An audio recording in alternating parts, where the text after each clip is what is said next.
না পারছে বসতে। ঈশিতা নুভার কষ্ট বুঝল। সে এসে নুভার হাত ধুয়ে নিজ হাতে বাকি খাবার তাকে খাইয়ে দিল। খাবার পর্ব শেষে ফের মঞ্চে বসানো হলো। 3 সিটের সোফায় পাশাপাশি বসেছে জিতু নুভা। কনের আত্মীয় স্বজনরা এসে তাদের মিষ্টিমুখ করাচ্ছে। সম্মানী হিসেবে নুভার হাতে জুয়েলারি বক্স দিয়ে যাচ্ছে। এত কিছুর মাঝেও জিতুর চোখ জোড়া নুভার মেহেদি রাঙানো হাতের মাঝে। ইচ্ছে করছে তার ওই হাত দুটো একবার ছুঁয়ে দিতে। কপালে এক আঙুল দিয়ে চুলকানো অজুহাতে আর চোখে নুভাকেই দেখে যাচ্ছে। তার এতবার কপালে হাত দেয়া দেখে আজমল কোত্থেকে ছুটে এলো। ছেলের কাঁধে হাত রেখে বলল, কি হয়েছে বাবা? মাথা ব্যথা করছে বেশি? দাঁড়াও, এক্ষুনি বিয়ের ঝামেলা মেটানোর কথা বলছি। আজমল আবার অন্যদিকে ছুটে গেল। জিতু ভ্যাবাচাকা খেয়ে বসে আছে। হাই কপাল, নিজের বউটাকে শান্তিমতো দেখতেও পাচ্ছে না। নিজ মনে হাপিত্তেশ করল। কিছু সময় পর রশিদ আর রুকাইয়া ছুটে এলো। পাশে দাঁড়ানো রুবি। সব আত্মীয় স্বজন জড়ো হয়ে আছে একসাথে। রুকাইয়া চোখের জল ফেলছে, কিন্তু রুবি ভিন্ন কারণে কাঁদছে।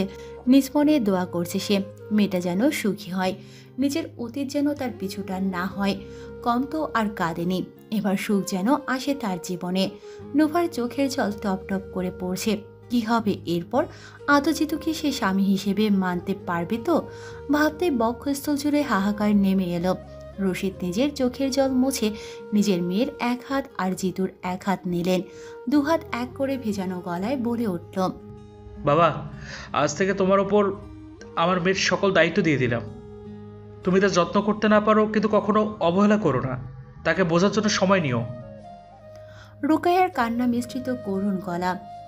বাবা, মেয়েটারে দেখো, আজ থেকে তোমার আমানত। রবি বেশি কিছু বলল না, শুধু ছোট্ট করে এক বাক্য উচ্চারিত করল, দোয়া করি সুখী হও। জিতুর ভীষণ বলতে ইচ্ছে করছে সত্যি কি সে সবার প্রতিশ্রুতি রক্ষা করতে পারবে, কিন্তু নিজ মনে বিড়বিড় করল সে অবশ্যই চেষ্টা করবে। নুভার হাত তখনও জিতুর হাতের উপর। জিতু অজান্তেই নুভার হাতের আঙ্গুলের ফাঁক গলিয়ে তার হাত শক্ত করে মুষ্টিবদ্ধ করল। অদ্ভুত অনুভূতি আর একরাশ মুগ্ধতায় ছেয়ে গেল তার তনুমন। কিছু সময় আগেও বিয়ে করবে না বলা ছেলেটার মুহূর্তেই ধ্যান জ্ঞান বদলে গেল। নুভা কান্নার চেয়েও লজ্জায় হাঁসফাঁস করছে বেশি। এই ছেলে তার হাত ধরে রেখেছে কেন? ছাড়ছেই না। জিতু আনমনে মিটমিট করে হাসছে, কিন্তু তার এই হাসি বেশিক্ষণ টেকল না। চিন্ময় আচমকাই চেঁচিয়ে উঠল, কিরে হালা, ঘন্টাখানেক আগেও বিয়ে করবি না বলে চেঁচালি, এখন নির্লজ্জের মতো এভাবে বউয়ের হাত ধরে বসে আছিস কেন? মুহূর্তে লজ্জায় দুগাল লাল হয়ে গেল জিতুর। তড়িঘড়ি নুভার হাত ছেড়ে দিল। বন্ধুমহলের সবারই মুখে চাপা হাসি, অথচ নুভা বাকরুদ্ধ। বিয়ে করবে না বলেছিল, তাহলে পরে বিয়ে করলো কেন? অযাচিত চিন্তায় তার মস্তিষ্ক ঘুরছে। কি এমন কারণ ছিল জিতুর, নাকি তাকে পছন্দ নয়? কনে বিদায় শেষে সাজানো ফুলের গাড়িতে নুভাকে বসানো হলো, কিন্তু ঝামেলা বাঁধল বরকে নিয়ে। বন্ধুমহলের সবাই জিতুকে আটকে রেখেছে, তাকে বউয়ের সাথে এক গাড়িতে বসতে দেবে না। যে ছেলে কবুল বলার আগেও বিয়ে করবে না বলে চেঁচিয়েছে, শেরওয়ানি পর্যন্ত পরে নাই বিয়েতে, এখন সে কেন বউয়ের সাথে যাবে? চিন্ময় জিমান দুজনেই জিতুর দুহাত চেপে ধরে রেখেছে, কিন্তু জিতুও নাছোড়বান্দা। প্রয়োজনে সে রিস্কায় যাবে, তাও এই হাড় বজ্জাত বন্ধুদের সাথে যাবে না। আসার সময় আকাম করে ছেড়েছে, এখন ফেরার সময়ও ফের সেই আকাম করেই ছাড়বে। নুভাকে গাড়িতে বসে রাখা হয়েছে দীর্ঘ সময় ধরে, বরের দেখা নেই। এদিকে জিতু তার হাড় বজ্জাত বন্ধুদের খপ্পরে পড়ে হাপিত্তেশ করছে, নিজ মনে দোয়া পড়ছে, কেউ তো তাকে বাঁচাও, তাকে এসে জোর করে নিয়ে যাক। বিয়ে তো একবারই হয়, এই সময় কি আর সে ফিরে পাবে? তার বউটা অন্য গাড়িতে যাবে, এটা কখনো হয়? পরে না হয় এই হাড় বজ্জাতগুলোকে দেখে নেবে, কিন্তু এখন তো কেউ তাকে উদ্ধার করুক। সত্যি তার ত্রাণকর্তা হিসেবে আবির্ভাব হয়েছে তার বাবার। গড়িমসি করছিল ছেলেকে বলতে, তাও একবার কাঁধে হাত রেখে বলল, বাবা, বিয়ে একবারই হয়, বাড়িতে ফেরার পর আর তোমাকে কেউ জোর করবে না। কিন্তু এখানে আত্মীয় স্বজনে ভর্তি, সবাই কি ভাববে? বিষয়টা নিয়ে কটূক্তি করতে পারে বউয়ের বাবা মাকে। কেমন ছেলের কাছে মেয়ে বিয়ে দিয়েছ, এখন দেখো জামাই বউয়ের সাথে এক গাড়িতে বসতেও চায় না। বাবা প্লিজ, অন্তত আজকের জন্য বউয়ের সাথে বসো। মুহূর্তেই জিতুর মন প্রসন্ন হলো। একদম সঠিক সময়ে এসেছে তার বাবা। পাশে থাকা জিমান চিন্ময় চুপসে আছে। জিতুর বাবার অনুরোধের আগে তারা কিছুই করতে পারবে না। অগত্যা জিতুর হাত ছেড়ে দিল। জিতুর মন উচ্ছ্বাসিত হলেও মুখের মাঝে গম্ভীরতার ছাপ, যেন বাবার একান্ত বাধ্যগত সন্তান সে, তাই বাবার অনুরোধ রাখছে। চিন্ময় জিমান দুজনের প্রগাঢ় দৃষ্টি বুলাচ্ছে জিতুর উপর। জিমান আনমনে ভেবে চলেছে জিতুকে আজ অন্যরকম লাগছে। মুখশ্রীতে বেদনার্থের ছাপ নেই। তাদের মস্তিষ্ক ভেবেই চলেছে জিতুর মনে কিছু তো অবশ্যই চলছে। কিন্তু চিন্ময় মুখে হতাশার সুর তুলল। যা, এখন ছেড়ে দিলাম, কিন্তু বাসায় তোকে ছাড়ছি না। পাশ থেকে সানিও টিপ্পনি মারল। जा बेटा, जी ले अपनी जिंदगी, लेकिन नाटा तो हमारा पास। লরিন দাঁত কেলিয়ে হেসে উঠল। সে সানির জবাবে বলল, নাটাই দিয়ে কি করবি বেটা? ঘুড়ির সুতাই তো ছিঁড়ে গেছে, সে এখন আকাশ থেকে মহাকাশে চলে যাবে। রকি এসে লরিনের মাথায় এক চাপড় দিল। তুই চুপ কর লিলিপুট, সবে তো শুরু, তারপর আগে আগে দেখ কি হয়। লরিন ভেঙচি কাটল। রকির জবাবে বলল, ওই হারামি মাথায় মানুষকে এমনিতেই লিলিপুট বলস? তুই কি আমারে আরো খাটো বানাতে চাস নাকি?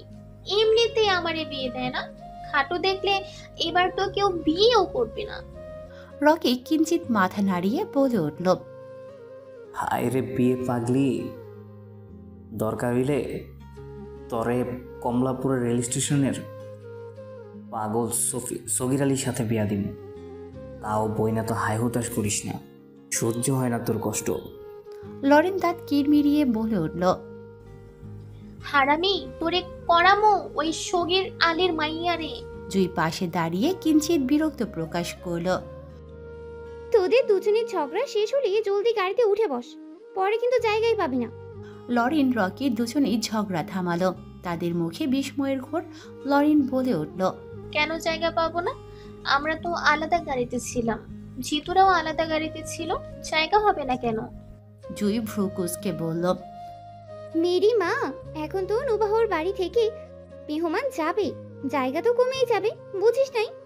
পাশে দাঁড়ানো সানি উচ্ছ্বাস প্রকাশ করলো এই কথা শুনে। আমাদের নোভা ভাবির বোনরা যাবে না, তাই না? লাল রঙের লেহেঙ্গা পরা মেয়েটার নাম কি রে? জুই চোয়াল শক্ত করে তাকালো সানির দিকে। তোরে রকি ঠিকই বলে, তোর মেশিনের সমস্যা, কিন্তু আমার মতে তোর শুধু মেশিন না, তোর চরিত্রেও সমস্যা। সানলাইট। মুহূর্তেই চাপা হাসির রেশ ছড়িয়ে পড়ল বন্ধু মহলের মাঝে। মুভেন মুগ্ধ হয়ে জুইকে দেখে যাচ্ছে। মেয়েটা কথা বলে মেপে মেপে, কিন্তু যখন যা বলে একদম ফাটিয়ে দেয়। এই জন্যে মেয়েটাকে এত ভালো লাগে তার, যার সব কিছুতেই মুগ্ধ হয়। তার মন মানুষই, রূপে গুণে সে আসলেই অনন্যা। সানি মনক্ষুণ্ণ হলো। মুবিন জুই এই দুজনকে সে একটু ভয় পায়। এরা মুখ খুললে তার ইজ্জতের ফালুদা হয়ে যায়। লজ্জা পেয়ে নিশ্চুপ দাঁড়িয়ে আছে সে। পাশে দাঁড়ানো রকি তখনও দাঁত কেলিয়ে যাচ্ছে। গাড়ি সবাইকে ভাগ করে দেওয়া হলো। নুভা, বোন নীলাভ, রিধি এরা জুইদের গাড়িতে যাবে। নিভান রিয়াদ বসবে জিমানের সাথে। নুভার নানু যাবে নুভার সাথে। এটা শুনে জিতুর মনে থাকা সব উচ্ছ্বাস মুহূর্তে ফুরুত করে উড়ে গেল। নিজ মনে কত কি ভেবে নিয়েছিল। বউয়ের হাত ধরে গাড়িতে মজা নেবে, তারপর বউয়ের রিয়াকশন দেখবে। এখন সব আনন্দ মাটি তার। সানির মন হতাশায় আচ্ছন্ন। ভেবেছিল রিধি মেয়েটা এই গাড়িতে বসবে, কিন্তু তার হলো না। তার বন্ধুগুলো তার না হওয়া প্রেম আর হতে দিল কই। সবগুলো তার প্রেমের দুশ্মন। হৃদির আকাশেও বিষাদের ছায়া। মন তার নীল বিষাদে ছেয়ে আছে সেই তখন থেকে। চিন্ময়ের সাথে বসার বেশ ইচ্ছে ছিল। কতবার সে চিন্ময়ের দিকে তাকিয়েছে তার হিসেব নেই। ছেলেটা তো সুদর্শন, সারাদিন চেয়ে থাকতে ইচ্ছে করে। তার হাসি যেন জাদু মাখানো, মন্ত্রমুগ্ধের মতো চেয়েছিল সে দীর্ঘ সময়। আজ বড্ড বেহায়া হয়ে গেছে সে। নির্লজ্জের মতো চিন্ময়ের সামনে ঘুরঘুর করেছে। যতবার চিন্ময়ের সামনে পড়েছে ততবারই লজ্জায় নুইয়ে পড়েছে। আর চোখে তাকিয়ে দেখেছিল সেই সুদর্শন পুরুষকে, অথচ এই পুরুষ তাকায়নি। 13 বছর বয়সী ছোট্ট নীলাভের মনেও রঙিন প্রজাপতি ঘুরে বেড়াচ্ছে। ভাবতেই অধরকোণে লাজুক হাসি ফুটে উঠেছে। শ্যামবর্ণা সুঠাম গড়নের সুদর্শন পুরুষ, বন্ধুমহলের সবচেয়ে লম্বা চওড়া ছেলেটা তার মনে দাগ কেটেছে। ছেলেটা তার দুলাভাইয়ের খালাতো ভাই।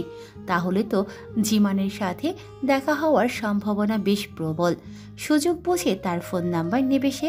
মুখের কোণে লাজুক হাসি ঝুলিয়ে এখনও হিয়ার মাঝেও বসন্তের নবছোয়া। আর মনে ভাবছে তার না হওয়া প্রেমিক পুরুষ জিমানকে নিয়ে। রকি ভাবছে অন্য কিছু। নুভার বোন এখনও ছোট, বিয়ের বয়স হতে হতে ততদিনে সেও প্রতিষ্ঠিত হয়ে যাবে। কিন্তু ওই ইডেন কলেজের মেয়েটার সাথে প্রেমটা না হয় আর কয়দিন এমনিতেই চালিয়ে যাবে। এসব মেয়েদের সাথে প্রেম করা যায়, বিয়ে না। পচা শামুকে কে পা কাটতে যাবে? বিশেষ কারণে মনক্ষুণ্ণ অনেকেই। ঢাকা শহরের ব্যস্ত সড়কের বিশাল জ্যামে পড়ে 20 মিনিটের রাস্তা 50 মিনিটে পার করেছে। অবশেষে জিতু সহ বাকিরা বউ নিয়ে ফিরেছে। সদর দরজায় ফরিদা বসে আছে আকুল ভরা নয়নে। কবে তার ছেলের বউ আসবে? দীর্ঘ অপেক্ষার পর ছেলের গাড়ি দেখে উচ্ছ্বাস দেখা গেল তার চোখে মুখে। গাড়ির দরজা খুলে সবার আগে জুইরা নেমে পড়ল। ঈশিতা ফিরেছে সবার আগে। নববধূকে বরণ করতে হবে, তাই সবকিছুর আয়োজন আগেই করে রেখেছে। জিতু গাড়ি থেকে নেমে একা বাসায় প্রবেশ করতে চাইল। তার আগেই ঈশিতার কঠিন ধমক পড়ল তার উপর। একা কোথায় যাচ্ছিস?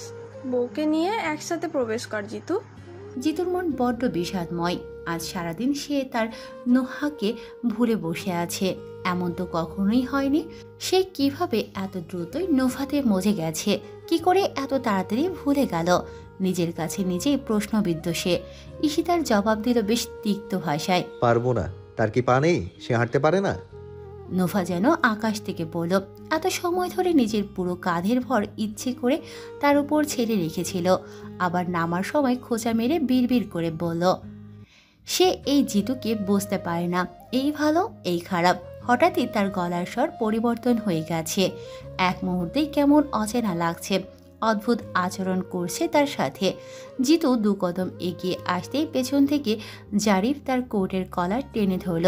ভেবেছিল জিমান হবে, তাই চেঁচিয়ে উঠল। জারিফ তার চেয়ে দ্বিগুণ চেঁচিয়ে উঠল। ছাড় তো জিমানের বাচ্চা।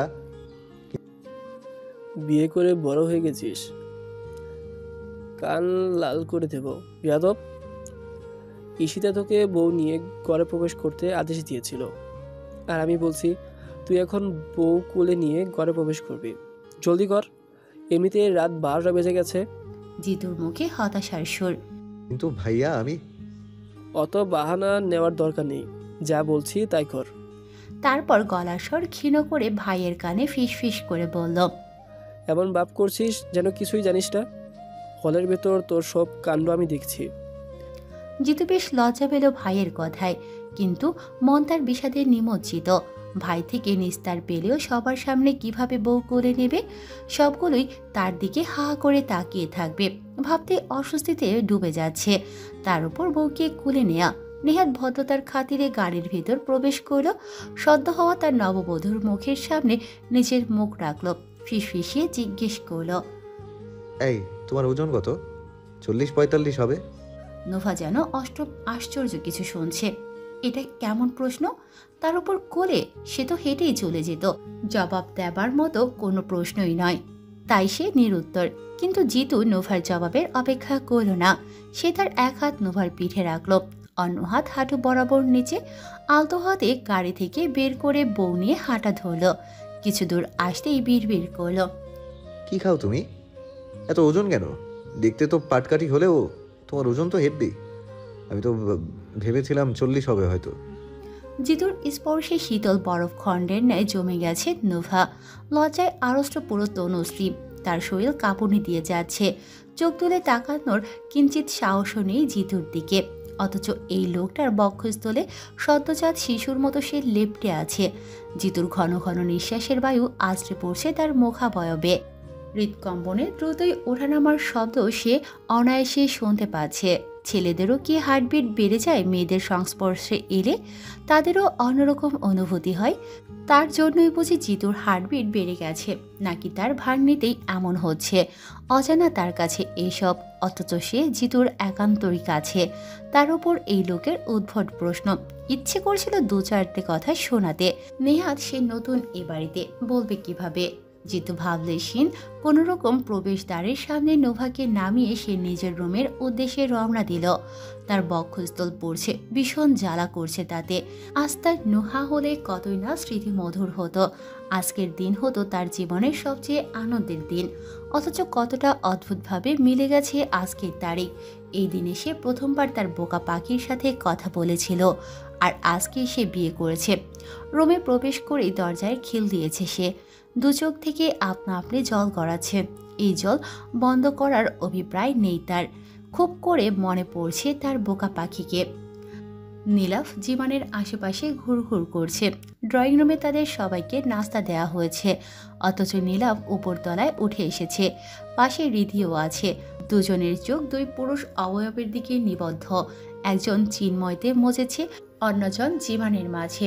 নিভান, রিদান এরা নিচে ড্রয়িং রুমে বসে নাস্তা করছে।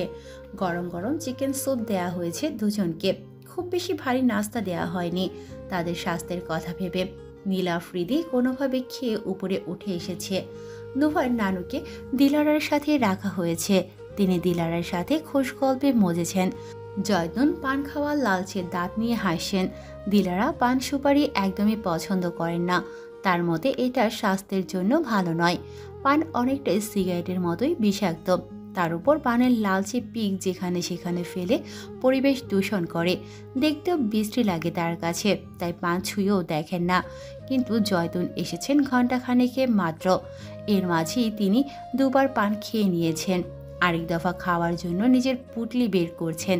দিলারা নিজ মনে ফুঁসছেন। তার বেসিনটা কিছু সময়ের মধ্যেই লালচে করে দিয়েছে। নেহাত তার নতুন আত্মীয় হয়, নয়তো এই মুহূর্তে কিছু কথা অবশ্যই বলতেন। দাঁতে দাঁত চেপে জয়তুনের পান খাওয়া দেখছেন। জয়তুন পান চিবোচ্ছে। রসে লাল হয়ে আছে তার শুকনো ঠোঁট। খাওয়ার ফাঁকে বলল, বউ আন্নের একখান পান বানায় দিই, খাইবেন নি? ছেলেরা কিঞ্চিত হাসলেন, মাথা নাড়িয়ে বলল, না আপা, আমি পান খাই না। পান কোনোদিন শুইয়াও দেখি নাই।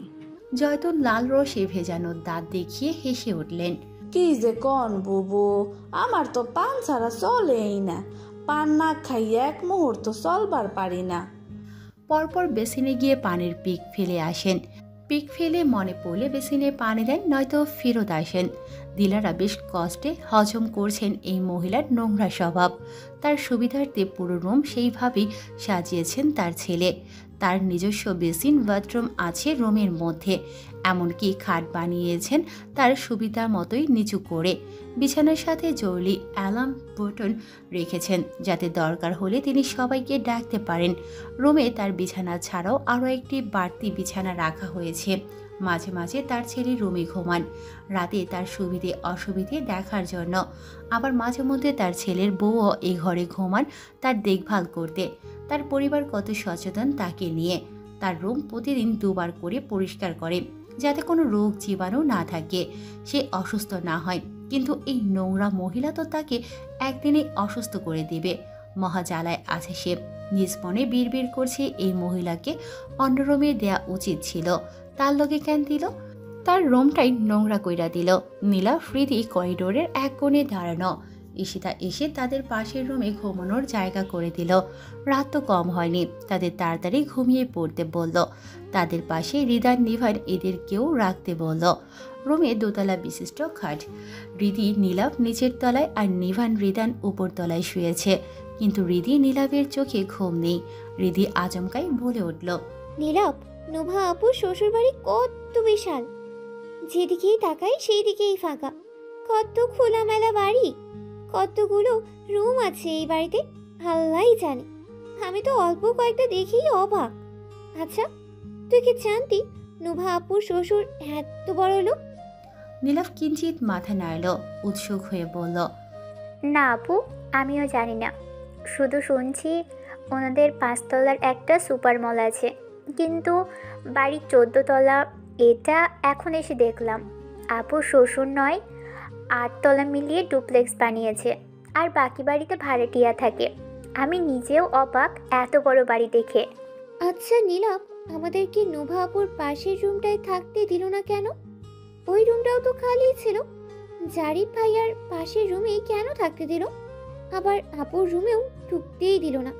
দুলাভাইয়ের বন্ধু জিমান আমাদেরকে বলল আমরা নাকি পিচ্ছি, তাই এসব দেখা বারণ। কাল সকালেই দেখতে পারবো। কি অদ্ভুত, তাই না? নীলাভ কিছু একটা ভাবলো, কিছু সময় পর জবাব দিল, আপু, আমার মনে হয় বাসরঘর সাজিয়েছে, তাই হয়তো ঢুকতে দেয়নি। হৃদির মনটা বিষিয়ে গেল। সে তো অজুহাত নিয়ে চিন্ময়ের পাশে থাকতে চেয়েছিল, কিন্তু বিধিবাম জিমান মাঝখানে কাবারের হাড্ডি হয়ে তাদের প্রবেশই করতে দেয়নি। উল্টো তাদের সুন্দর করে মিষ্টি হাসি দিয়ে বলল, বেআইন সাহেবা, আপনি অনেক পিচ্ছি। আজকে আপনাদের প্রবেশ পুরোপুরি নিষিদ্ধ, কাল সকালেই আসিয়েন। ইসিভাবি তাদের নিয়ে এই রুমে দিয়ে গেল। জিমানটাকে তার বড্ড বিরক্ত লেগেছে। লম্বা মানুষ আসলে একটু বোঝে বেশি। নীলাভ হৃদির শব্দ না পেয়ে ফের প্রশ্ন করল, আপু ঘুমোচ্ছ? হৃদির উত্তর দিতে ইচ্ছে করছে না, নিশ্চুপ চোখ বুজে আছে। নীলাভ সাড়া না পেয়ে ফোত করে নিঃশ্বাস ফেলল। ভাবলো হয়তো হৃদি ঘুমিয়ে পড়েছে। কম্বলটা টেনে নিজের মুখ আরও ভালো করে ঢেকে নিল। ডান কাত হয়ে সেও চোখ বুঝল, অথচ মন তার আকুপাকু করছে জিমানকে দেখতে। বন্ধুমহল বেশ উদ্বিগ্ন। চিন্ময় এখনো হিসেব মেলাতে ব্যস্ত। বিয়ের মঞ্চেও সে জিতুকে মিটমিট করে হাসতে দেখেছে, কিন্তু বউ নিয়ে গাড়ি থেকে নামতেই তার হুট করে পরিবর্তন হওয়া, এটা বেশ উদ্বেগের কারণ তার কাছে। জিতুর রুমের পাশাপাশি অন্য রুমে বিছানায় গোল হয়ে বন্ধুমহল বসে আছে। চিন্ময় চিন্তার মাঝেও দাঁত কিরমিরিয়ে বলে উঠল, শালা আমাদের ঠকানোর জন্য বাসরঘর সাজাতে দেয়নি, তার উপর দরজা লাগিয়ে আগে আগে গিয়ে চুপ মেরে বসে আছে। রকিও তাতে সুর টানল, মাথার চুল চুলকাতে চুলকাতে বলে উঠল, আরে ফুলসজ্জার টাকা না দেওয়ার ধান্দা ওর, আমরা সব বুঝি। সানিও হতাশার সুর তুলল মুখে, হালাই নিজেও বাসর করবে না, আমাদেরও টাকাও দিল না। আহ, এই পোলা পুরাই নিরামিষ। নতুন বউ রেখে কি কেউ নিজের রুম লক করে বসে থাকে? চিন্ময়ের মুখে দুষ্টু হাসি, মুখ বাঁকিয়ে বলে উঠল, আজ বাসর করতে চাইছে না, কাল শুনবি সে আবার সবার আগে বাপ হয়ে বসে আছে। বন্ধুমহলের মাঝে চাপা হাসি, কিঞ্চিত শব্দ করেই হেসেই উঠল সবাই। উত্তেজিত চিন্ময় ফের বলে উঠল, আমি সত্যি জিতুর জন্য মসজিদে টাকা দেবো, দরকার হলে ফকির মিসকিন খাওয়ামু, নামাজ পড়ে এই দোয়াই করমু, এই পোলা সবার আগে যেন বাচ্চার বাপ হয়। আজকে আমাদের এইভাবে মিসকিনের মতো বসাইয়া রাখছে, সেও একদিন এভাবে বাচ্চার ব্যাটালিয়ন নিয়ে মিসকিনের মতো বসে থাকবে, দোয়া করে দিলাম। তাদের অদ্ভুতরে আলোচনার মাঝে আচমকাই জুইয়ের আগমন ঘটল। সে সবার জন্য গরম কফি নিয়ে এসেছে। তার আগমনে চুপচাপ আধ বোঝা মুবিন দ্রুতই চোখ খুলল। তার শান্ত স্থির দৃষ্টি জুইয়ের মাঝে নিবদ্ধ। জুইয়ের গায়ে আসমানি রঙা জামা, মাথায় গোল করে ঘোমটা টানানো, দেখতে কেমন যেন বউ বউ লাগছে তার কাছে। ইস, এমন একটা দিন কি তার জীবনে আসবে?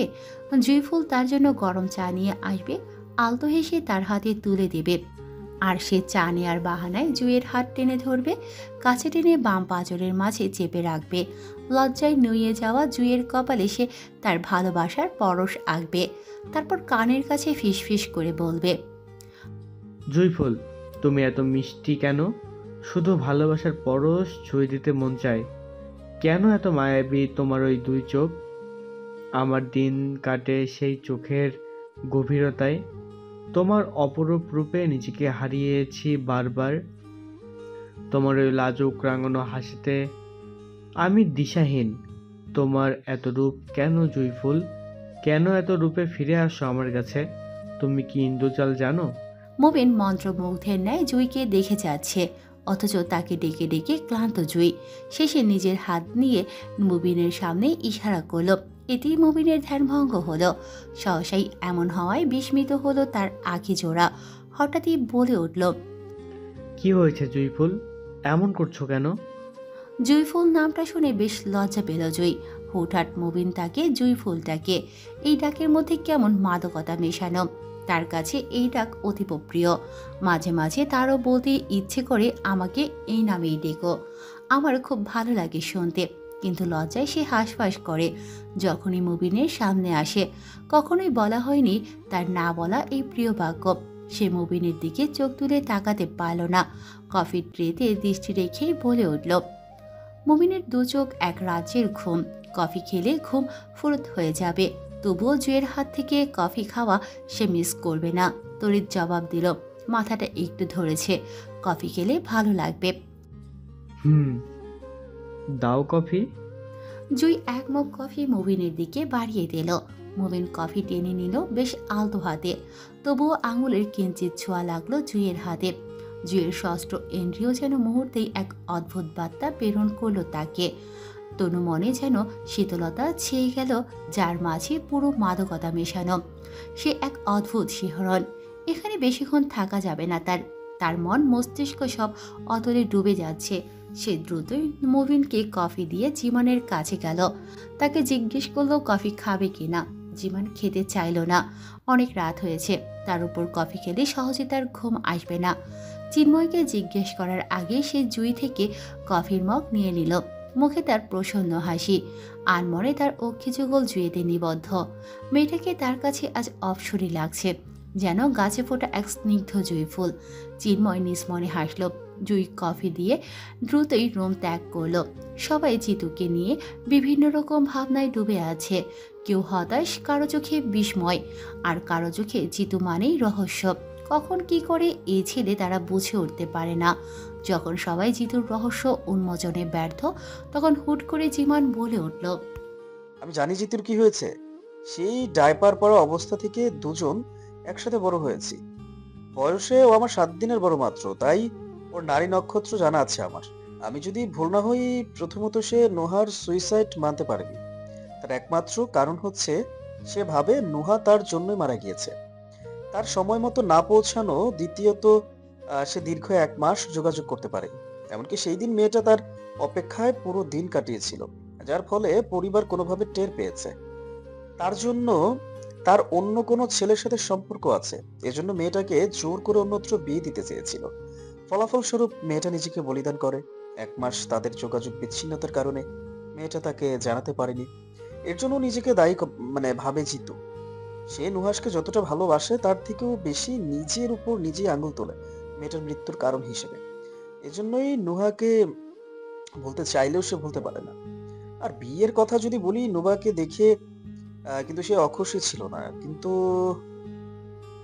নুবার প্রতি তার প্রগাঢ় অনুভূতি আছে। তারও একটাই কারণ, নুহা আর নুবা এই নামের মিল। আমি ওর অনেক খাতায় নুবা নুহা দুটো নামই একসাথে লিখতে দেখেছি। এমনকি ডায়েরির অনেক পাতায় নুবা নুহা দুটো নামই লেখা আছে। যবে থেকে নুবা নামটা চোখে পড়েছে, সে অদ্ভুত ভাবে নুবার প্রতি দৃষ্টি দিয়েছে। তার কাছে মাঝে মধ্যে নুবাকেই নুহা মনে হয়, কিন্তু যখন মনে পড়ে নুহা নেই, হারিয়ে গেছে আর কখনোই ফিরবে না, তখন সে অদ্ভুত আচরণ করে। এখন যে আচরণ করছে তার মুখ্য কারণ, সে আসলে নুবার থেকে পালাতে চাইছে। নুহার জায়গায় নুবাকে বসাতে পারছে না, নিজেই নিজের অনুভূতিকে লুকাতে চাইছে। আমি শতভাগ শিওর না হলেও পূর্ণ আমার ধারণা আছে যে এটাই হতে পারে তার অদ্ভুত আচরণের মুখ্য কারণ। বন্ধুমহল সায় জানালো জিমানের সাথে হতে পারে, কিন্তু তাদের মাঝে এখনো আফসোস। ফুলসজ্জার টাকা খসাতে না পেরে। গভীর রাত, যান্ত্রিক শহরে এখনো গাড়ি চলার সাই সাই শব্দ ভেসে আসছে। ঘড়ির কাঁটায় রাত 1টা। নোভাকে জিতুর বরাবর সামনের রুমে রাখা হয়েছে। জিতুর রুমে প্রবেশ করতে করতে মাঝ বরাবর করিডোর, এক পাশে তার জন্য মাস্টার বেডরুম, আর করিডোর পেরিয়ে তার সামনের রুম। ভবিষ্যৎ বাচ্চাদের কথা ভেবে রুম তৈরি করা হয়েছে, তাই রুমের বাইরে থেকে বোঝার সাধ্য নেই ভেতরে 2টো রুম আছে। সবাই ভেবে নেবে নোভা হয়তো জিতুর সাথে তার রুমেই আছে। নোভা নিজেও অবাক হলো যখন ঈশিতা তাকে বলল, এই রুম কাদের জানো নোভা? এই যে দেওয়ালে গোলাপি রং করা, তার মাঝে গাছ ফুল আঁকা, ভাবো তো কার হতে পারে? নোভা অবাক হলো, কিঞ্চিত মাথা নাড়িয়ে না বলল। তখনই ঈশিতা মুচকি হেসে বলল, এটা তোমার বাচ্চার রুম। আমার শ্বশুরমশাই বেশ বুদ্ধিমান, পুরো বাড়ি ভবিষ্যৎ প্রজন্মের কথা মাথায় রেখে বানিয়েছে। আমাদের রুমটাও এমন। ইনসিয়ার রুমে এখন তোমার বোনদের রেখেছি। নোভা বাচ্চার কথা শুনে বেশ লজ্জা পেল। সেই থেকেই এখনো লজ্জায় মাথা চেপে বসে আছে। তার রুমের বিছানা ভীষণ সুন্দর, গোলাকার বিছানা, চারিদিকে পর্দা টানানো, পাশে বাচ্চাদের জন্য ওয়াল আলমারি ফিট করা, সবকিছু আগে থেকেই গোছানো। তার শ্বশুর আসলেই বুদ্ধিমান, তাই তো এত সফল। আজ বালিশে মাথা রাখতেই ঘুম যেন দ্রুতই ছুটে এলো তার 2 চোখ জুড়ে। কিন্তু জিতুর করা কাণ্ড এখনো তার মাথায় ঘুরছে। বদলোক একটা। সময় গড়ালো বেশ। রাত যেন ছুটে চলেছে নিজ গতিতে। ঘড়িতে ভোর রাত 4টা ছুঁই ছুঁই। জিতু দীর্ঘ সময় ধরে বিছানার এক কোণে জুবুথুবু হয়ে শুয়েছিল। হতাশায় নিমজ্জিত শরীরে অজান্তে কখন ঘুম ধরা দিয়েছে তার জানা নেই। ঘুম ভাঙতেই হুট করে মনে পড়ল নোভার কথা। মেয়েটাকে সে প্রবেশদ্বারের সামনে ছুঁড়ে ফেলে এসেছিল। তারপর মেয়েটার কি হয়েছিল, এখন কোথায় আছে? নিশ্চয়ই খুব কষ্ট পেয়েছে তার ব্যবহারে। এভাবে তাকে ফেলে ছুটে আসা তার উচিত হয়নি। সবাই তাকে একটু কটূক্তি করবে এখন। কাজটা একদমই বাজে করেছে সে। মনটা তার ভীষণ আঁকুপাকু করছে। মেয়েটা এখন কোথায় আছে জানতে। সে দরজা খুলে বের হতেই তার সামনের রুমে চোখ পড়ল। ঈষৎ সবুজ বাতি জ্বলছে সেই রুমের ভিতর। কিঞ্চিত অবাক হলো, এই রুমে কে আছে? করিডোর পেরিয়ে শব্দহীন দরজায় নব ঘুরিয়ে ভেতরে প্রবেশ করল। ঈষৎ আলোয় বোঝা মুশকিল কে আছে এখানে। বিছানার চারিপাশে পর্দা সরিয়ে যা দেখলো তাতে অস্থির মনটা মুহূর্তেই শান্ত হয়ে গেল। হুট করে সে মেঝেতে বসে পড়ল। নোভার হাত দুটো ছোঁয়ার বেশ ইচ্ছে জাগলো, কিন্তু সাহস হলো না। যদি মেয়েটার ঘুম ভেঙে যায়? শুধু অপলক দৃষ্টি দিল তার মুখাবয়বে। কেন তার এত অস্থির লাগে? আবার এই মুখটা দেখলে সে শীতলতা অনুভব করে। কেন এমন হয় তার সাথে? নিস্পরে বিড়বিড় করল, নোভা, তুমি আমার নোহা হলে না কেন? খুব বেশি কি ক্ষতি হয়ে যেত আমার নোহা হলে? আজ যদি আমার নোহা হতে, আমাদের রাতটা হতো কত মধুময়। তুমি লজ্জায় নিয়ে যেতে, আমি তোমার লজ্জা আরো বাড়িয়ে দিতাম। কত স্মৃতি মধুর এক স্বপ্নের রাত হতো দুজনের। সকালের ঘুম ভাঙল তীব্র কোলাহলে। বাড়িতে মনে হচ্ছে মানুষের ঢল নেমেছে। জিতু চোখ কষলে বোঝার চেষ্টা করছে এত লোক সমাগমের শব্দ আসছে কোথায় থেকে। গায়ের জামা পরিবর্তন করা হয়নি। রাতের সেই কালো টি শার্ট পরনে নিজের রুমের দরজা খুলে বের হলো। করিডোর পার হতে গিয়ে নোভার রুমের কিঞ্চিত উকিঝুঁকি দিল, কিন্তু রুমের ভিতর মানুষ আছে নাকি নেই বোঝা গেল না। ফের রুমের মেন দরজা খুলে বের হয়ে গেল। সিঁড়ি পেরোতেই তার অক্ষিযুগল পুরো বিস্মিত। পুরো বাসা অতিথিপূর্ণ। নিজেদের আত্মীয় স্বজন, বিল্ডিংয়ের ভাড়াটিয়া সহ পুরো ঘর মানুষে ভর্তি। হই হুল্লোড় আর খোশ গল্পে মজে আছে সবাই। কেউ উচ্চ শব্দে কথা বলছে তো কেউ অট্টহাসিতে সরব। তবে এত লোক সমাগমের হেতু বুঝতে তার কিয়ৎক্ষণ সময় লাগলো। মনে হতেই নিজ মনে তাচ্ছিল্য হাসলো। সে যে কাল বিয়ে করেছে ভুলেই বসে আছে। আচমকাই তার চোখ পড়ল তার দাদুর ঘরের দিকে। সেখান থেকে লোকজন বের হচ্ছে বেশ হাসি মুখ করে, আবার কেউ কেউ নাকও সিটকাচ্ছে। সে পায়ের কদম বাড়ালো। হৃদকম্পন ভয়ঙ্করভাবে বেড়ে গেছে। তার দাদুর আবার কিছু হয়নি তো? দিলারার দরজার চৌকাঠে পা রাখতেই দেখল ভেতরেও মহিলাদের ভিড়, কিন্তু তাদের মধ্যমণি হয়ে বসে আছে লাল পাড়ের সবুজ রঙা শাড়ি পরিহিত এক রমণী। মুহূর্তে সে থমকালো। মাথায় লাল পাড়ের আঁচলে গোল করে ঘোমটা টানানো, মেহেদি রাঙানো হাতের মাঝে এক গাছি সোনার চুড়ি, কানে সোনার ঝুমকো ঝুলছে। কপালের চুলগুলো সিথি করে পেছনে খোপা করে রাখা। লজ্জায় নুইয়ে পড়া তার লতার মতো বাঁকানো শরীর। নতমস্তকে মেহেদি রাঙানো এক হাতের উপর অন্য হাত রেখে বসে আছে। হাতগুলো তার ঈষৎ কাঁপছে। লজ্জায় নত সংকোচে। এই রমণী আর কেউ নয়, তার সদ্য বিবাহিত স্ত্রী। আনমনে বক্ষস্থল কেঁপে উঠল। অযাচিত মনে অজস্র প্রশ্ন আনাগোনা করল। মেয়েটাকে এত সুন্দর হতে কে বলেছে? এই রূপে মেয়েটাকে আজই প্রথম দেখল। কাল তো বধূ রূপে দেখেছে, আজ নববধূ রূপে। বিয়ের পরের দিন প্রথম সকালে এমন দৃশ্য দেখবে তার কল্পনাতীত। মেয়েটাকে শাড়ি পরতে কে বলেছে? আজ সারাদিন এই মুখটাই ভাসবে তার চোখে। অসভ্য মেয়ে একটা। থমকে থাকা তার মুখশ্রী দেখে দিলারা কাছে ডাকলো। সে না চাইলেও দিলারার পাশে গিয়ে বসল। দিলারা নাতির থুতনিতে হাত রাখলেন। নরম সুরে বলে উঠল, কি হয়েছে ইয়াফি ভাই, মুখটা এমন শুকনা হইয়া আছে কেন? জয়তন পান চিবাইতে চিবাইতে জবাব দিল, বুবু কি যে কন, নয়া দুলার মুখ শুকনো হয়েছে কেন বুঝেন না? বউরে খুঁজে না পাইয়ে ভয় পাইছে, হেল্লাই গেই তো হাঁপাইতে হাঁপাইতে আইলো রুমে। রুমের মাঝে মহিলাদের মুখে চাপা হাসি, কিন্তু দিলারার মুখে হাসি নেই। তিনি জানেন নাতি তার অন্য চিন্তায় মগ্ন। নীরবে দীর্ঘশ্বাস ছাড়লেন। তিনি কিছু বলতে মুখ খোলার আগে জয়তন ফের বলে উঠলেন, কি নয়া দুলা, আমার বইনের লগে কি ভাবসাপ এখনো হয় নাই? বইনের চুলও দেখি শুকনো, আপনার চুলও শুকনা, ঘটনাটা কি? রুমের মাঝে এবার উচ্চস্বরে হাসির বন্যা বয়ে গেল। জিতু দাঁতে দাঁত চেপে আছে। কি এক অসভ্য বুড়ি, এত মানুষের সামনে এভাবে কথা বলে কেউ? লজ্জায় তার হাঁসফাঁস লাগছে। আর চোখে একবার নোভাকে পরখ করল। নোভার লজ্জায় পরিমরি অবস্থা। তার নানুর মুখ না, এটা ভাঙা ক্যাসেট। বেয়াদব বুড়ি, সে আসার পর থেকেই এভাবেই কথা বলে যাচ্ছে। প্রথমেই তার মাথায় ঘোমটা তুলে চুল দেখল, তারপর গলায় ঘাড়ে তাকিয়ে বলে উঠল, জামাইকে আদর সোহাগ করে নাই? ওই গলায় কোনো দাগ দেখি না কেন? ইচ্ছে করছে মাটি ফাঁক করে গর্তে ঢুকে যেতে তার। আর এসব ভালো লাগছে না। এখান থেকে পার পেলেই ভালো হতো। হঠাৎ করে দিলারার গম্ভীর স্বর ভেসে এলো, আপা, আজকাল চুল শুকানোর লাইগা মেশিন আছে, 2 মিনিট লাগে চুল শুকাইতে। জামাই বউয়ের ব্যাপারে হেরা কি সবার সামনে দেখাইয়া করব নাকি সব? এসব নিয়ে কথা না কই ভালো। হুট করে সামনে বসা এক মধ্যবয়সী মহিলা কথা বলে উঠল। তিনি দিলারাকে উদ্দেশ্য করে বললেন। মহিলাকে কথার মাঝে থামিয়ে দিলেন দিলারা। শক্ত গলায় বলে উঠল, বুঝছি তোমার কথা। বউ দেখা হইছে, তাইলে এখন সবই রুম থেকে যাও। সবার মুখ মুহূর্তে চুপসে গেল। যে যার মতো বেরিয়ে পড়ল রুম থেকে। দিলারা জরুরি বাটনে প্রেস করলেন। ঈশিতা হন্তদন্ত হয়ে ছুটে এলো। উদ্বিগ্ন মুখে বলে উঠল, কি হয়েছে দাদু, ডাকছিলে? দিলারা নোভার দিকে ইশারা করলো, রুক্ষ গলায় বলল, আর কেউ বউ দেখতে আইলে ওরে নিচে নামাইয়া নাত বউরে নিজের ঘরে নিয়ে যাও এখন। ঈশিতা কিছু না বলে নোভার এক হাত টেনে ধরল। মিষ্টি করে হেসে বলল, চলো নুবা, আব্বু ডাকছে তোমাকে।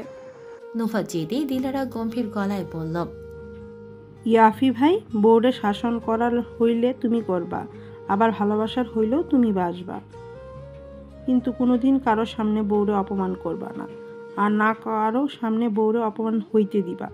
দাদুর এই কথা খান মনে রাইখো, কিন্তু বউ তোমার, তারে যা বলার তুমি বলবা, কিন্তু অন্যজনরে দিয়া বলাইবা না।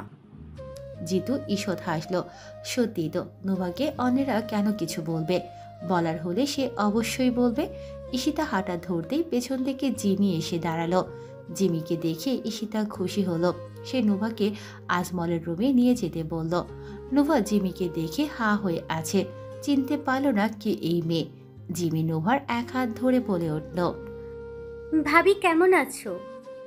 নোভা কিছু সময় তাকিয়ে বুঝতে পারল এটা জিমানের বোন। ভাই বোন দুজনের চেহারায় বেশ মিল, তবে জিমির গায়ের রং গৌরবর্ণ আর জিমানের শ্যামবর্ণ।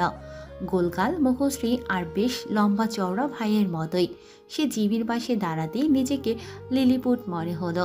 তমার চেয়েও লম্বা এই জিমি। তার উচ্চতা 5 ফুট 3 ইঞ্চি, আর তমার ছিল 5 ফুট 4 ইঞ্চি। সে জিমির কাঁধের নিচে পড়ে আছে। নিজেকে কেমন অসহায় মনে হলো। এজন্য লম্বা মানুষের সাথে হাঁটতে লজ্জা করে তার। জিমি হাঁটতে হাঁটতে নোভাকে জিজ্ঞেস করলো, ভাবি তুমি কি ভয় পাচ্ছ আঙ্কেলের রুমে যেতে?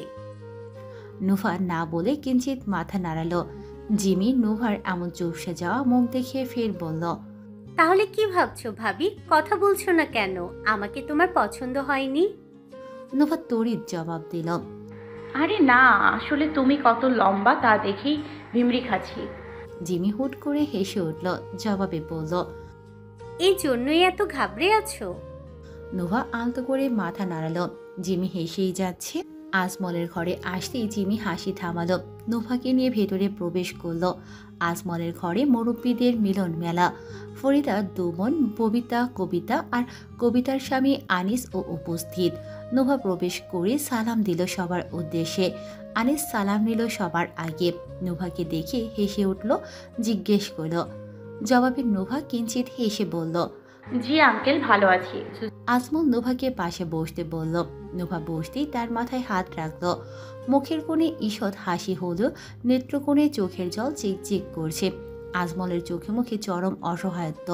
নরম ভেজানো গলায় বলল, আম্মু, তোমাকে আমি বউ হিসাবে নয় মেয়ে হিসেবে এই বাড়িতে এনেছি, কিন্তু জানি না সত্যি মেয়ের মতো রাখতে পারবো কিনা। তবে আমি যতক্ষণ বেঁচে আছি ওয়াদার বরখেলাপ হতে দেব না। তবে আমার পাগল ছেলেটার দায়িত্ব তোমার হাতে সঁপে দিলাম।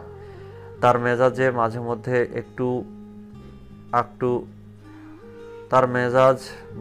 একটু একটু খিটখিটে হয়ে যায়, তবে আবার নিজ থেকে ঠিক হয়ে যায়।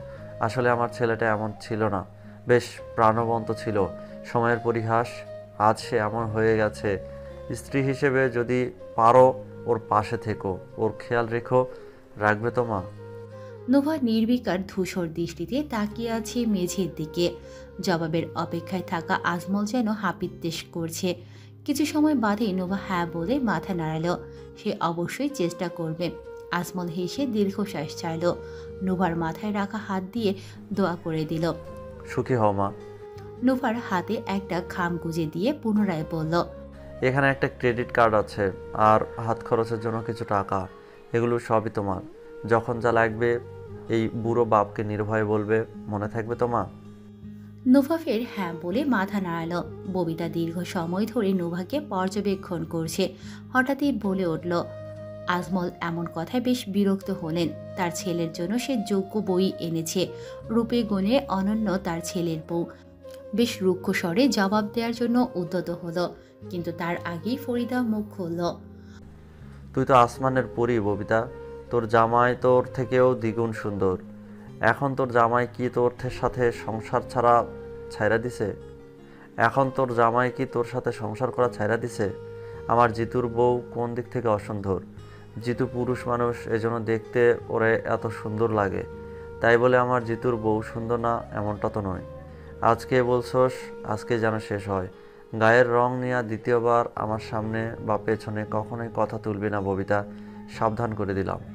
ববিতা মুহূর্তেই চুপসে গেল। মনের ভিতর অনেক কথাই উকিঝুঁকি দিল। আলালের ঘরের দুলাল জিতু, চাঁদের মতন ছেলের সাথে এমন মন্দা মেয়ে তার কাছে একদম বেমানান। পারিবারিক অবস্থাও তত ভালো না, তাও কি দেখে তার বোনের জামাই পাগল হয়েছে সে বুঝে উঠতে পারে না। কবিতা নোভাকে পাশে বসালো, কানের কাছে ফিসফিস করে বলল, মন খারাপ করে না আমার ছোট আপা? না, সে তো আমার বাসায় আসেনি। নোভা চুপচাপ সব শুনল, মন খারাপ করেনি বলে মাথা নাড়ালো। ফরিদা এবার নোভার দিকে তাকালো, গলা খাকারি দিয়ে বলল, দেখো ছোট বৌমা, তোমাকে রুমে ডাকার পেছনে কিছু কারণ আছে, তাই ডেকেছি। এখন থেকে তুমি এই বাড়ির বউ, তাই অন্তত 2 মাস নিয়মিত শাড়ি পরবে। রুমের ভেতরে কি পরবে সেটা তোমার ব্যাপার, কিন্তু রুম থেকে বেরোলেই যেন তোমার গায়ে শাড়ি আর মাথায় সবসময় ঘুমটা দেখি। আর মুরব্বি দেখলে দাঁড়িয়ে সালাম দিবা, কারো পা ছুঁয়ে সালাম করার দরকার নেই। ভোরবেলায় নামাজ পড়ে সূর্য ওঠার সাথে সাথে রান্নাঘরে যেন তোমাকে দেখি। সকালের নাস্তা তুমিই বানাবে, ময়নার মা সহ। ঘর ধোয়া মোছার কাজ রবি করবে, কিন্তু ঘর গোছানোর কাজ তোমার। জিতুর রুম গোছানোর দায়িত্ব তোমার। ভার্সিটি যেদিন বন্ধ থাকবে সেদিন দুপুরের রান্না তুমি করবে, সাথে ময়নার মা ঈশিতা তোমাকে সবজি কাটাকুটি করে দেবে। আর হ্যাঁ, যখন ডাকবো সাথে সাথেই ছুটে আসবে। নোভা হতবিহবল। এত বড় বাড়ি গোছানো চারটিখানি কথা নয়। রান্না মোটামুটি পারে সে, কিন্তু পারবে তো সব সামলাতে? অজান্তেই বক্ষস্থল কেঁপে উঠল। শোনো, জিতুর বন্ধুরা এখনো ঘুম থেকে ওঠেনি, এরা উঠলেই সবাইকে নাস্তা দিও। জিতুও নাস্তা খায়নি, যাও ওকে নাস্তা দিয়ে আসো। তোমার বোনদেরও ডেকে নাস্তা দিয়ে দাও, ঠিক আছে? নোভা ফের মাথা নাড়ালো, কিন্তু মনের মাঝে ভয়ঙ্কর প্রলয় বইছে। কিভাবে কি করবে সে কিছুই তো জানা নেই। জিমি কাছে এসে বলল, ভাবি, মন খারাপ তোমার? আম্মুর কথায় রাগ করো না, আমার আম্মু একটু এমনই। চলো রান্নাঘরে, সেখানে ইসি ভাবি আছে তোমাকে সাহায্য করার জন্য। নোভা যেতেই আজমল ফরিদার দিকে তীক্ষ্ণ নজরে তাকালো, গম্ভীর গলায় বলল, দেখ আমি মানছি, কিন্তু কয়টা দিন অন্তত সময় দিতে মেয়ের। ফরিদা স্বামীর জবাবে তার ছেলের সুর তুলল, বউ শাশুড়ির মাঝে তুমি কেন? কেউ আসবে না। এই বাড়ি আমার একার নই, ওর নিজেরও। সংসারের হাল নতুন থাকতেই বুঝিয়ে দিতে হয়, ওর দায়িত্ব ওকে বুঝিয়ে দিয়েছি। শুধু আরও কিছু কারণ আছে, সেটা এখন তুমি বুঝবে না, সময় আসলে টের পাবে। ফরিদা জবাবের প্রত্যুত্তর করল না। কিছু কাজ অন্যায় হলেও করতে হয়। আজমল আশাহত হলো বইয়ের জবাব পেয়ে। জিতু বন্ধুদের ঘুম থেকে উঠানোর জন্য মাত্রই ডাকতে উঠল, কিন্তু তার আগেই সবকটা হাজির। দেয়াল ঘড়িতে তখন সকাল 9:30। সবাই ফ্রেশ হয়ে এসেছে। জিতু সবাইকে ডাইনিং টেবিলে বসতে বলল। নীলা ফ্রিদিও তখন হাজির হলো। রিদার নিভান চোখ কষলে মাত্রই ঘুম থেকে উঠেছে। রিদি দুজনকে জলদি ফ্রেশ হতে বলল। ডাইনিংয়ে বসা চিন্ময় আর জিমানের দিকে চোখ দুজনের। তারা সোফায় গিয়ে বসল। সানি এদেরকে দেখে তার সেই বুলি আওড়ালো। আরে বিয়ান সাহেবা, আপনাদের ঘুম ভাঙছে তাহলে? রিদি চুপ হয়ে আছে, কিন্তু নীলা জবাবে বলল, না, ঘুম ভাঙেনি, এখনো ঘুমোই। সানি শব্দ করে হেসে উঠল। পাশে থাকা রকি জবাব দিল, তা ঘুমিয়ে ঘুমিয়ে বুঝি কথা বলেন বিয়ান সাহেবা? এবারের জবাবটা রিদি দিল। জি, ঘুমিয়ে ঘুমিয়ে কথা বলি। রকির দু চোখ রসগোল্লার মতো বড় হয়ে গেল, কিন্তু সানি উত্তর করল, आप भूतनी हो क्या? लेकिन मेरे को तो इंसान लगती हो। বন্ধুমহলের মাঝে তখন চাপা হাসি। রীতির মেজাজ চড়ে গেল। চিন্ময়ের বাচ্চাটা কথা বলে না কেন? কত দেমাগ এই ছেলের দেখো। না পেরে সে এবার চুপ হয়ে গেল। কোনো কথার সে আর জবাব দেবে না। জিতু, রিদি, নীলাফ, নিভান রিদানকে ডাকলো তাদের পাশে বসে নাস্তা করতে। তারাও পাশে গিয়ে বসলো। রবি এসে নাস্তা দিয়ে যাচ্ছে। গরম গরম ঘি ভাজা পরোটা, ডাল ভাজি আর গরুর মাংস। রবি একা হাতে আসতে যেতে সময় লাগছে। ডাইনিংয়ে একত্রে অনেকজন বসায় খাবার দ্রুতই শেষ হয়ে যাচ্ছে। তাই জিতু উঠল আরও বাড়তি নাস্তা আনতে। রান্নাঘরের মাত্রই পা রাখলো। প্রবেশ করবে তৎক্ষণাৎ নোভার ডাল মাংসের বাটি ট্রেতে সাজিয়ে ডাইনিংয়ের উদ্দেশ্যে বের হলো। দুজনেই মুখোমুখি। হঠাৎই দুজনের মাঝে সংঘর্ষ বেঁধে গেল। নোভা জিতুর ধাক্কা লেগে পুরো ডাল দিয়ে পড়ল জিতুর তলপেট বরাবর। তারপর সেই বাটিগুলো সহ ট্রের নিচে পড়ে ঝনঝন করে শব্দ তুলল। ট্রে ভাঙল না, কিন্তু বাটি কয়েক টুকরো হলো ভেঙে। তবে নোভা ভয়ে শেষ। গরম গরম ডাল ভাজি আর মাংস। হুট করে এমন হওয়ায় দুজনেই হতভম্ব। নোভা আমতা আমতা করল, সরি, আপনার জামা তো নষ্ট হয়ে গেল, এক্ষুনি আমি পানি দিয়ে পরিষ্কার করে দিচ্ছি, দাঁড়ান। জিতুর মেজাজ তিরিক্ষি হলো। তার যে ময়লার চেয়ে শরীর জ্বলছে, সেটা কি এই মেয়ের আদৌ ধ্যানে আছে? সে আছে জামা নষ্ট নিয়ে। বোকামি একটা। ভারী গলায় জবাব দিল, থাক, লাগবে না, আমি চেঞ্জ করে আসছি। জিতু চলে গেল। নোভা ভ্যাবলা কান্তের মতো চেয়ে আছে তার যাওয়ার দিকে। জিতু কি তার উপর রেগে গেল? কিছুই বুঝতো না। পরনে গাঢ় নীল রঙা জামদানি শাড়ি, উন্মুক্ত চুল বাতাসে দোল খাচ্ছে। আঁচল মেঝেতে পড়ে লুটোপুটিতে ব্যস্ত, কিন্তু মেয়েটার হুঁশ নেই। দোলনায় বসে সে তার ভাবনার জগতেই ব্যস্ত। একজোড়া চোখ দীর্ঘ সময় ধরে তাকে অবলোকন করে যাচ্ছে। তার নজর কাড়ল ঢেউ খেলানো কোমর সমান উন্মুক্ত চুলগুলো। এক ললনার এদরূপ। এ তো শুধু হরণকারী নয়, এক সর্বগ্রাসীও। কিন্তু তার হিয়ার মাঝে যে অন্য ললনার বাস, তাকে কিভাবে ভুলবে? স্মৃতি কাতর হলো আরেকবার। নিজের এক পা এগিয়ে এলো, দুপা পিছিয়ে নেয় বারংবার। অতীত তার আফসোসের আরেক নাম। সে যে বড্ড অসহায়। কবে মুক্তি পাবে তার জানা নেই। পরন্ত বিকেল। নবমণ্ডল লালচে ধূসর রঙে ছেয়ে আছে। শীতকাল হওয়ার গোধূলি লগ্নের ঘন কুয়াশায় আচ্ছন্ন মেঘরাজ্য। সারাদিনের ক্লান্তিতে হাঁপিয়ে আছে নোভা। দুপুরে অতিথিতে গম গম করছিল সারা বাড়ি। তার খালামণি, বাবা মা সহ আত্মীয় স্বজনে পুরো বাড়ি ভর্তি ছিল। বিকেল হতেই কাছের আত্মীয় স্বজন চলে গিয়েছে। তার খালামণিরা চলে গেল। নীলাফ, রিদি, নিভান রিদানের যেতে দেয়নি। তার নানুও আছে, শুধু তার খালা শাশুড়ি তারা নেই। জিতুর বন্ধুরা গিয়েছে মাত্র কিছু সময় আগে। বাড়ি অনেকটাই ফাঁকা এখন। খুব ইচ্ছে ছিল তার খালামণির সাথে যাওয়ার, কিন্তু যাওয়ার আর হয়নি। আগামীকাল বিকেলে যেতে হবে তাকে। তার শাশুড়ি মা সরাসরি তার খালামণির অনুরোধ নাকচ করে দিয়েছে। আবার কাল সকালে গিয়ে পরের দিন বিকেলেই ফিরতে হবে। তার উপর কড়া আদেশ জারি করে রেখেছে তার শাশুড়ি। এই বাড়িতে তার আপন মানুষ বলতেই তার শ্বশুরকে বেশ ভালো লেগেছে। দাদু, ইসি ভাবিও ঠিক আছে, কিন্তু দুজন মানুষকে সে বুঝতে পারে না। জিতু, তার মা দুজনেই এক চরিত্রের। এই ভালো তো এই খারাপ। তাদের আচরণ বোঝা বড্ড কঠিন। উদাস মনে সে বারান্দার দোলনায় বসে আছে। দৃষ্টি তার দূর আকাশ পানে। কারো স্মৃতি রোমন্থে ব্যস্ত, কিন্তু বাস্তবতায় সে বুঝে অতীত তার কাছে এখন নিছকই দুঃস্বপ্ন শুধু। বক্ষস্থল ভারী হয়ে উঠল। অতীতে ফেরার যে কোনো পথ নেই তার। সহসাই জিতুর কথা শোনা গেল তার নিজের রুম থেকে। দুজনের আলাদা রুম হলেও বারান্দা একই, বেশ বড় আর খোলামেলা বারান্দা। তার রুমের সম্মুখে বেতের দোলনা আর সাথে অনেকগুলো ফুলের টব সাজানো। জিতুর রুমের সম্মুখে 2 সিটের বেতের সোফা, পাশে একটা ইজি চেয়ার, পাশে আমার ছোট্ট একটি টি টেবিল, কোমর সমান অর্ধ দেয়াল ছোট ছোট ঝাড়ির মতো গ্রিল দিয়ে টানানো, কিন্তু বাকিটা উন্মুক্ত, গ্রিলের মাঝে ফুলের টব ঝোলানো। জিতুর রুম সম্পূর্ণ গ্লাস দ্বারা আবৃত, তবে ভেতর থেকে পর্দা টেনে রাখা। কিন্তু তার ক্ষীণ স্বরে বলা কথা কিছুটা বুঝতে পেরেছে। শুনে নিজ মনে আঁতকে উঠল। সকালের পর সে আর জিতুকে জিজ্ঞেসই করেনি তার কি বেশি পুড়েছে, নিশ্চয়ই এখনো জ্বলছে, তাই বুঝি ডক্টরের সাথে কথা বলছে। সকালের সেই দৃশ্য ভাবলে এখনো লজ্জায় আড়ষ্ট হয়। জিমি ইসি ভাবি এটা নিয়ে তাকে বেশ খেপিয়েছে। সে নিজেকেও বেশ গালমন্দ করেছে। একটা কাজও সে ঠিকভাবে করতে পারে না। বেচারা জিতুর না জানি কতটা পুড়েছে। সকালবেলায় তার বন্ধুরা এটা নিয়ে বেশ মজা উড়িয়েছে। এজন্যই চিন্ময় বারবার বলছিল, দোস্ত তোর ছোট মামা কি বেঁচে আছে এখনো? জীবনও তার সাথে টিপ্পনি মেরে বলেছে, মনে হয় না আছে।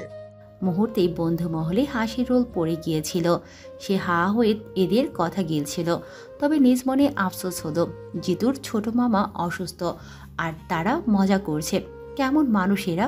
একজন মানুষ অসুস্থ হলে কেউ তার মজা উড়ায়। সে জিমিকে জিজ্ঞেসও করেছিল, তোমার ছোট মামার কি হয়েছে? উনি কি খুব অসুস্থ?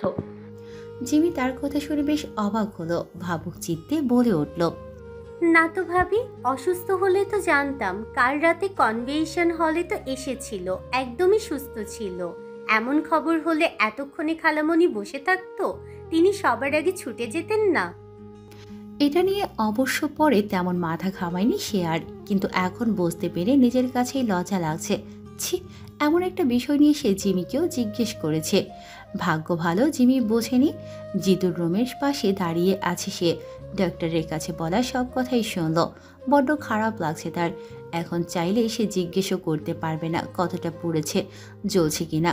বেশ আফসোস নিয়ে জিতুর রুমের গ্লাসের দিকে তাকিয়ে আছে। আচমকাই গ্লাস খোলার শব্দ এলো। সে পরিমরি করে ছুটল নিজের রুমের দিকে। কিন্তু কথায় বলে না, যেখানে বাঘের ভয় সেখানেই সন্দেহ হয়। দ্রুত ছুটতে গিয়ে নিজের কাপড়ের সাথে পা বেঁধে ধপাস করে পড়ল বারান্দার শক্ত মেঝেতে। কিন্তু তখন সে পড়ার কথা চিন্তা না করে তড়িঘড়ি আঁচল টানল খোলা চুল ঢাকতে। পেছনে তাকালো না লজ্জায়। মস্কে যাওয়া পা নিয়ে কোনো রকমভাবে উঠে দাঁড়াতে চাইল, কিন্তু শেষ রক্ষা তার হলো না। হুট করে তার সামনে জিতুকে দেখে তড়িৎ হাঁটু গেড়ে বসল সে। তার দিকে চোখ তুলে তাকালো না, কিন্তু তার দৃশ্যমান পা দেখে অবাক। পরনে তার শর্টস, শুধু পায়ের 3 ভাগের 2 ভাগই পুরো উন্মুক্ত এই ছেলের। ফের লজ্জায় পড়ল সে। জিতু হাঁটু ঘিরে বসল, রক্তিম 2 চোখ রুক্ষ ভাষায় বলে উঠল, আমাকে তোমার বাঘ ভাল্লুক মনে হয় নাকি রাক্ষস? এভাবে দৌড়ানোর কি খুব প্রয়োজন ছিল? বোকা মেয়ে কোথাকার। আচমকাই নোভা চোখ তুলল। সে জিতুর দিকে কিছু সময় তাকিয়েছিল, কিন্তু ওই চাউনিতে কি ছিল তার অজানা। মন যেন মুহূর্তেই অন্য কিছু ভাবল। একবার খুব বলতে ইচ্ছে হলো, বোকা মেয়ে এই শব্দটা আর কখনোই বলবে না জিতু। এই কথা আপনার, এই শব্দটা আর কখনোই বলবেন না জিতু। এই কথাটা আপনার মুখে শুনতে চাই না। এটা যে আমার প্রিয় মানুষের ডাক ছিল, বড্ড প্রিয় সে। জিতু কথা বাড়ালো না, বরং নোভাকে 2 হাত দিয়ে টেনে দাঁড় করালো। নোভা ব্যথায় কুকিয়ে উঠল, পা বসাতেই পারল না। তার ভাবনার অতীত আচমকাই জিতু তাকে কোলে তুলে নিল। নোভা হতবাক, লজ্জায় আর জড়তায় যেন হিম হয়ে আছে। ফের আরো একবার জিতুর বক্ষস্থলে তার জায়গা হলো। শরীরে তার মৃদু কম্পন হচ্ছে। জিতু সোজা নিজের রুমে নিয়ে আসলো। নোভাকে তার নরম বিছানার মাঝে বসালো। নোভা আটকে উঠল তার রুমে কেন আনলো, কিন্তু জিতুর রুম দেখে সে হতবাক। পুরো রুম জুড়ে চোখ বোলালো। কত বড় রুম! তার রুম থেকেও বিশাল, বিছানাও বেশ বড়। একসাথে 6-7 জন মানুষ অনায়াসেই ঘুমোতে পারবে। এক পাশে বিছানা, অন্য পাশে বসার জন্য সোফা, তার সাথে লাগোয়া স্মার্ট টিভি, বিশাল বড় বুক সেলফ, দেয়ালে ফিট করা আলমারি, সাথে পড়ার টেবিলও। এরপরও কত ফাঁকা জায়গা। আর চোখে একবার জিতুকে দেখল সে ডয়ারে কিছু একটা খুঁজছে। নোভাকে বিছানায় বসিয়ে মেডিসিন বক্স নিয়ে ফিরে আসলো জিতু। হাঁটু গেড়ে বসলো তার পায়ের সামনে, তার দিকে না তাকিয়ে জিজ্ঞেস করল। নোভার গলার স্বর কিঞ্চিত কাঁপছিল, কম্পিত গলায় জবাব দিল, ডান পায়ের গোড়ালি। জিতু ডান পা প্রথমে নেড়ে চেড়ে দেখল, গোড়ালিতে পেন কিলার স্প্রে করল, পরে পায়ে মৃদু হাতে ম্যাসেজ করে দিল। নোভাকে বলল, এবার দাঁড়াও তো দেখি। কাছামাছিও করতে করতে নোভা কোনোভাবে দাঁড়ালো। পায়ের ওপর পুরো ভর দেয়নি তখনও। ভর দিতেই কিঞ্চিত ব্যথা অনুভব করলো। সে ঈষৎ মাথা নাড়িয়ে জবাবে বলল, ব্যথা কমে গেছে। কিন্তু জিতুর ভারী গলা, সত্যি নাকি মিথ্যে বলছো? দেখো, মুচকে যাওয়া কিন্তু ভালো লক্ষণ নয়। পরবর্তীতে এটা কিন্তু তোমার উপর মারাত্মকভাবে প্রভাব ফেলবে, তাই সত্যিটা বলো। জিতুর এত বড় লেকচার শুনে নোভা কিছুটা দ্বিধান্বিত। এবার অকপটে বলল, বেশি না, সামান্য ব্যথা করছে। জিতু ফের আরেকবার নোভার পা ম্যাসেজ করে দিল। ম্যাসেজ করে পুনরায় জিজ্ঞেস করল, এরপর ব্যথা আছে কিনা বলো। যদি থাকে ডাক্তারকে বলবো আসার জন্য, সে দেখলেই বুঝতে পারবে কি করতে হবে। ডক্টরের কথা শুনে নোভা বাকরুদ্ধ। সামান্য এটার জন্য ডক্টর লাগবে? এটা তো এমনিতেই ভালো হয়ে যাবে। জিতু ফের দাঁড়াতে বলল। নোভা কোনোভাবে উঠল, কিন্তু তাতে বাঁধল আরেক বিপত্তি। সে সোজা হয়ে দাঁড়ানোর আগেই পড়ে যেতে লাগলো। কিন্তু পড়ার আগেই জিতু 2 হাত দিয়ে টেনে ধরলো তাকে। নোভাকে শক্ত করে ধরে বলল, তুমি সত্যিটা বললেই পারতে, এখনো ব্যথা আছে, নাকি আমি বাঘ সত্যিটা বললে তোমাকে খেয়ে নেব? নোভা একদম চুপ হয়ে আছে, মুখ ফুটে কথা বেরোলো না। তার এহেন নিশ্চুপতায় জিতু ধরেই নিল সে তাকে মিথ্যে বলেছে, তাই শাস্তিও দিল তৎক্ষণাৎ। গম্ভীর গলায় বলে উঠল, চুপচাপ বিছানায় উঠে বসো, পায়ের ব্যথা করলে নিজের রুমে চলে যেও। নোভা কাঠের পুতুলের ন্যায় জিতুর সব আদেশ শুনে যাচ্ছে। না চাইতো বিছানায় উঠে বসলো। বিছানার একদম শেষ প্রান্তে গিয়ে বসলো। জিতু এবার ধমক দিয়ে উঠল, বিছানার শেষ প্রান্তে কেন গিয়েছ? আমি বসতে বলেছি, শুধু ঘুমাতে নয়। বোকামি একটা। নোভা হতভম্ব। এই লোক তাকে কথায় কথায় বোকামি কেন বলে? এবার সে নিষেধ করবে, একদমই শুনতে চায় না সে এই বাক্য। জিতু ক্লাস খুলে বারান্দায় চলে গেল। নোভা যেন দীর্ঘ সময় পর স্বস্তির নিঃশ্বাস ছাড়ল। পা দুখানা মেলে বসে থাকতে পারছে না। সে আলগোছে একটা বালিশ টেনে দিল তার পিঠের নিচে। বসতেও সুবিধে পাচ্ছে না, ইচ্ছে করছে শুয়ে যেতে, কিন্তু এখানে শোয়া যাবে না। হুট করে আবার জিতু ফিরে এলো।